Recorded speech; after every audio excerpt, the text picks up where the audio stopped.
Hello viewers, আশা করি সবাই ভালো আছেন। আজকের ভিডিও টিউটোরিয়ালে আমি আনিসুল ইসলাম সবাইকে স্বাগতম জানাচ্ছি। আজকের ভিডিও টিউটোরিয়ালে আমরা দেখব অ্যালগরিদম, ফ্লোচার্ট এবং সি প্রোগ্রাম কিভাবে একটি প্রোগ্রামের জন্য এই তিনটা জিনিস তৈরি করতে হয়: algorithm, flowchart and C programme.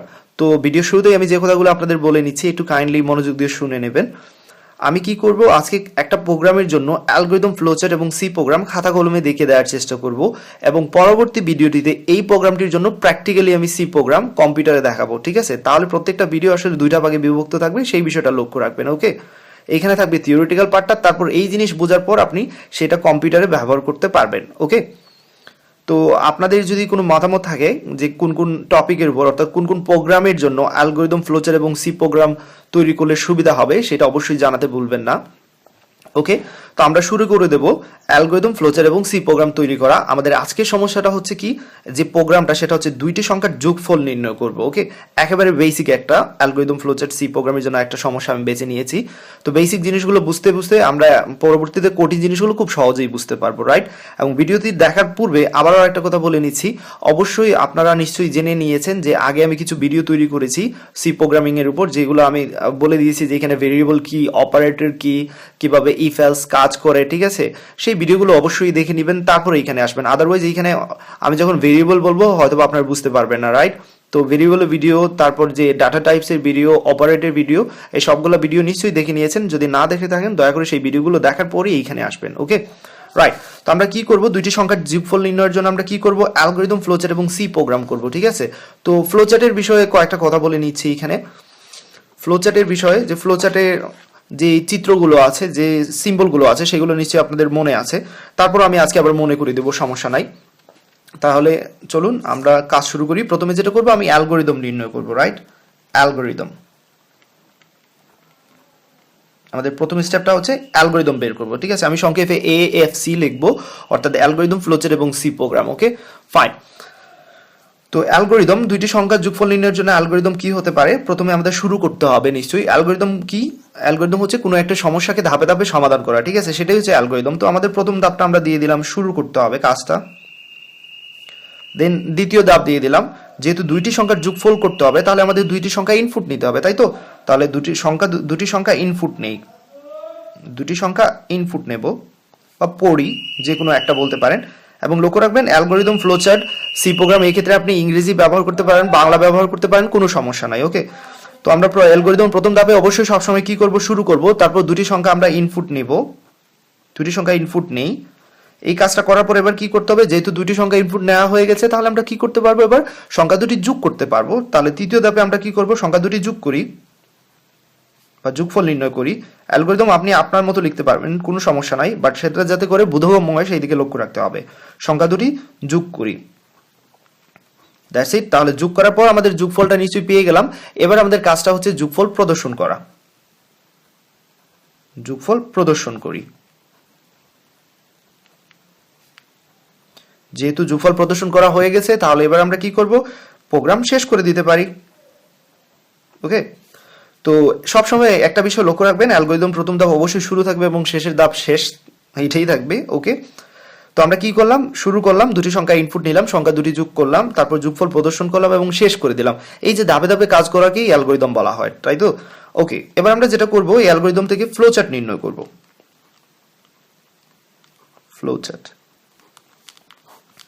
ওকে, একটা বিষয় লক্ষ্য রাখবেন, পরীক্ষার হলে অনেক সময় বা যে কোনো প্রবলেমে দেখা যাবে অনেক কোয়েশ্চেন পেপারে থাকবে এরকম, হয় অ্যালগরিদম দেওয়া থাকবে, তার জন্য ফ্লোচার্ট অথবা সি প্রোগ্রাম লিখতে হবে, কিংবা ফ্লোচার্ট থাকলে অ্যালগরিদম অথবা সি প্রোগ্রাম লিখতে হবে, কিংবা সি প্রোগ্রাম দিয়ে বলতে পারে আপনাকে অ্যালগরিদম কিংবা ফ্লোচার্ট লিখুন। তাই এই তিনটা জিনিস আমি একসাথে দেখাচ্ছি। ঠিক আছে? আপনি একটা থেকে আরেকটা বের করার চেষ্টা করবেন, তাহলে নিশ্চয়ই আপনাকে যে কোনো একটা দিলে অন্যটা আপনি বের করতে পারবেন, রাইট? এবার আমরা যেটা করবো, ফ্লোচার্ট নির্ণয় করব। তো ফ্লোচার্টের জন্য আমি বলেছিলাম সিম্বলগুলো আপনাদের মনে করিয়ে দেবো। ফ্লোচার্ট যে সিম্বলগুলো ব্যবহার করা হয় সেগুলো এখানে বলে দিচ্ছি।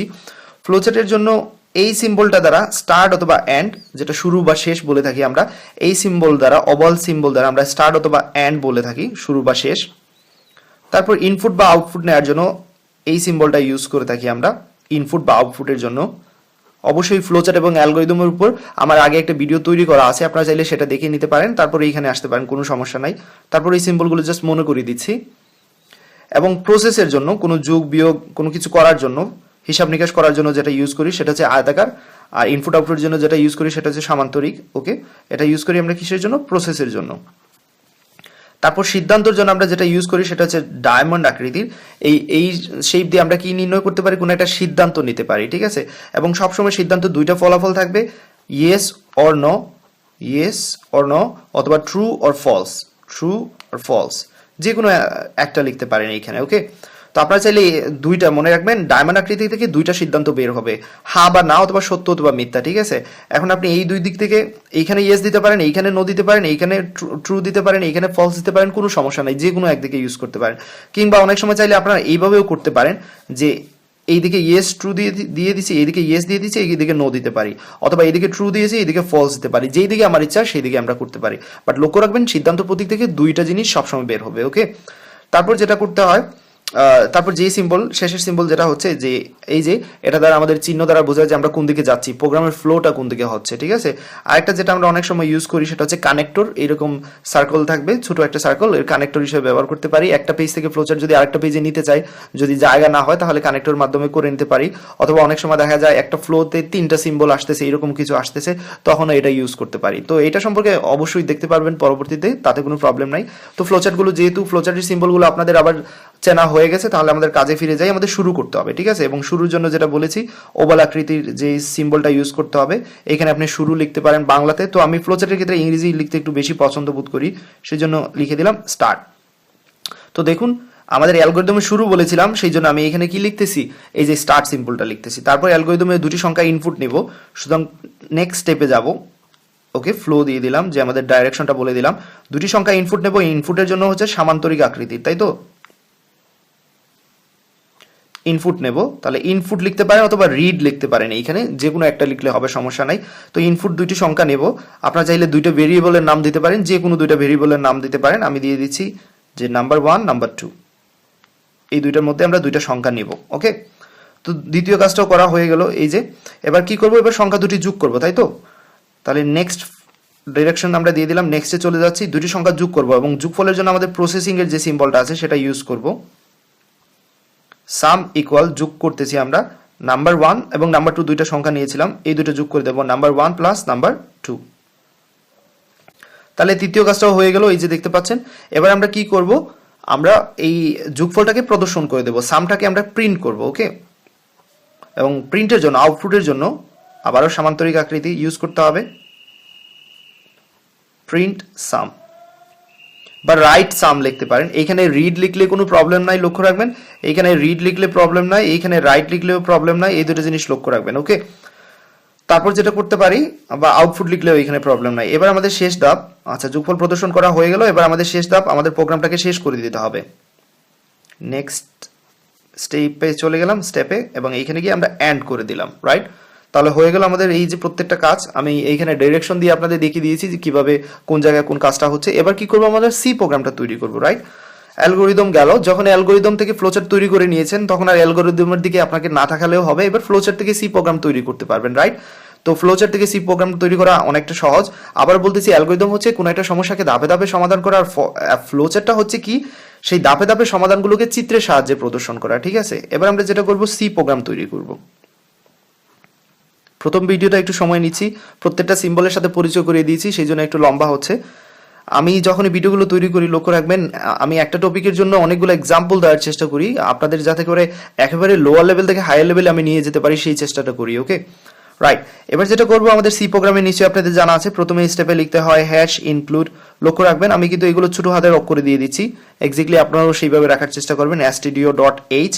তারপর লিখতে হয় ইন্ট মেইন, অথবা এখানে ভয়েড মেইন দিলেও প্রবলেম নাই। এইখান থেকে প্রোগ্রাম শুরু হচ্ছে, তাহলে স্টার্টটা হয়ে গেল আমাদের। এতটুকু পর্যন্ত আমরা কি করতে পেরেছি, স্টার্ট করতে পেরেছি, ঠিক আছে। তারপর যেটা করতে হবে, আমি কিন্তু এই ডিরেকশনগুলো আপনাদের বোঝানোর জন্য ইউজ করতেছি, পরীক্ষার হলে অবশ্যই এগুলো লাগবে না। যাই হোক, এবার কি করতে, আমাকে দুটি সংখ্যা ইনপুট নিতে হবে। তো নিশ্চয়ই আপনারা জানেন দুটি সংখ্যা ইনপুট নিতে হলে দুটি ভেরিয়েবল লাগবে, তাই দুটি ভেরিয়েবল ডিক্লেয়ার করে নিতে হয়, এবং ইন্টিজার টাইপের দুটি ভেরিয়েবল ডিক্লেয়ার করতেছি, নাম্বার 1, নাম্বার 2। অবশ্যই আমার ভেরিয়েবল ডাটা টাইপের ভিডিওগুলো দেখার পরেই এইখানে আসবেন, ঠিক আছে। আমি কিন্তু বেসিক ভিডিওগুলো আগেই দেখিয়ে দিয়েছি, যাতে করে এইখানে আপনাদের বুঝতে প্রবলেম না হয়, রাইট। এবং আরেকটি ভেরিয়েবল লাগবে সাম নামে, তাহলে তিনটি ভেরিয়েবল নিয়ে নিচ্ছি একসাথে সাম নামে। ওকে, এবার ইউজারকে বলে দিচ্ছি যে এন্টার টু নাম্বারস, দুইটি সংখ্যা দেওয়ার জন্য ইউজারকে বলে দিই, এতে করে ইউজার বুঝতে সুবিধা হবে। এই লাইনটা দিচ্ছি জাস্ট ইউজারের বোঝার সুবিধার জন্য, প্রিন্টএফ দিয়ে দিচ্ছি এন্টার টু নাম্বারস।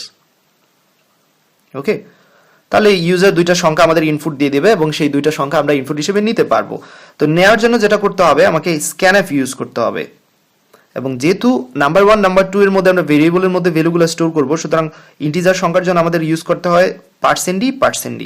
ওকে, তাহলে দুইটা সংখ্যা আমরা একসাথে ইনপুট নিচ্ছি। প্রথমটা ঢুকবে, ইউজার যেটা দিবে সেটা প্রথমটা ঢুকবে নাম্বার 1 এর মধ্যে, এবং ইউজার সেকেন্ড যেটা দিবে সেটা ঢুকবে নাম্বার 2 এর মধ্যে। ওকে, এতটুকু নিশ্চয়ই বুঝতে আপনাদের কোনো প্রবলেম নাই। তাহলে আমরা কি করলাম, যে ইনপুট নেওয়ার জন্য এই কাজটুকু, এতটুকু কাজ আমরা করে ফেললাম। ওকে, যেখানে আমরা ভেরিয়েবল ডিক্লেয়ার করলাম এবং ইউজারকে বলে দিলাম যে এন্টার টু নাম্বারস, এবং ইউজার সেই দুইটা সংখ্যা দিতে পারবে, আমরা স্ক্যানএফ এর মাধ্যমে সেগুলো নিয়ে নিলাম। এবার যেটা করতে হবে, আমাদের যোগফল করতে হবে। এই যে এইখানে আমরা যেটা করেছিলাম, তৃতীয় স্টেপে যেটা করেছিলাম, যে সাম ইকুয়াল, যেহেতু নাম্বার 1 নাম্বার 2 নেওয়া হয়ে গেছে, এবার এই দুটো আমরা যোগ করতে পারি, নাম্বার 1 প্লাস নাম্বার 2। ওকে, এবং যোগ করে যোগফলটা রেখে দিয়েছি সামের মধ্যে। এই কাজটা কিন্তু করে নিয়েছি এইখানে, এই যে ওকে এই লাইনে। তারপর যেটা করতে হবে, ফলাফলকে প্রদর্শন করতে হবে। এই যে এখানে বলেছেন আপনি প্রিন্ট, সামকে প্রিন্ট করবেন, সুতরাং প্রিন্ট করার জন্য নিশ্চয়ই জানা আছে আপনাদের, প্রিন্টএফ ইউজ করতে হবে। প্রিন্টএফ, এইখানে আপনি চাইলে একটা মেসেজ দিয়ে দিতে পারেন যে সাম ইকুয়াল, এটা দিয়ে দিতে পারেন, অথবা জাস্ট %d দিয়েও আপনি প্রিন্ট করতে পারেন। তো আমি জাস্ট বোঝার সুবিধার জন্য এখানে দিয়ে দিলাম সাম ইকুয়াল %d, একটা নিউ লাইন দিয়ে দিতে পারেন।